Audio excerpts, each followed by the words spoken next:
राष्ट्रवादीत काय होणार याची सगळ्यांना उत्सुकता आहे आणि सगळ्यांना आता दुसरा जे पुढचं जे ऑपरेशन आहे ते राष्ट्रवादीत होणार की काय अशी चर्चा जोरदार चर्चा आहे. फक्त प्रश्न एवढाच आहे की लोकांचा संयम कधी फुटणार. राहिला प्रश्न आमच्या पक्षाचा. महाराष्ट्राच्या राजकारणामध्ये भविष्याचा ज्याला वेध घेतला जातो त्यावेळेला काही नावं जी आहेत ती अगदी सहजपणे डोळ्यासमोर येतात आणि त्यातलंच एक नाव आहे अर्थात राष्ट्रवादी काँग्रेसचे नेते आणि आमदार आणि शरद पवारांचे नातू रोहित पवार यांचं. पण रोहित पवार यांचं राजकारण हे कुठल्याही कौटुंबिक वारशाच्या जीवावरती न करता त्यांनी एक वेगळी वाट चोखाळलेली आहे आणि सतत लोकांमध्ये राहून सतत आंदोलनं करून ते आपल्याच पक्षातल्या नेत्यांना विरोधी पक्ष कसा असावा याचे पण धडे मध्ये मध्ये देत राहतात. त्यामुळं रोहितजी तुमचं खूप खूप स्वागत आहे मुंबई तकच्या बैठक कार्यक्रमामध्ये.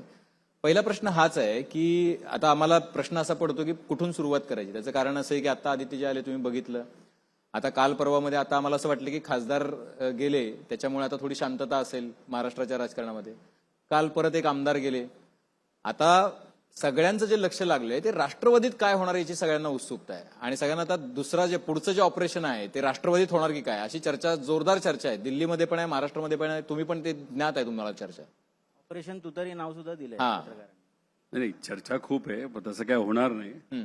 त्यामुळे काही दिवस झालं तुम्हाला खूप जास्त बातम्या त्या मिळाल्या पण फुटायच्या जास्त बातम्या ह्याच्या पुढे मिळतील असं मला वाटत नाही, खास करून आमच्या पक्षाच्या.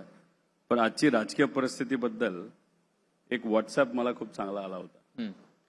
त्यात नेते फुटले, पक्ष फुटले, त्यानंतर तिजोरी लुटली, मंदिरं लुटली.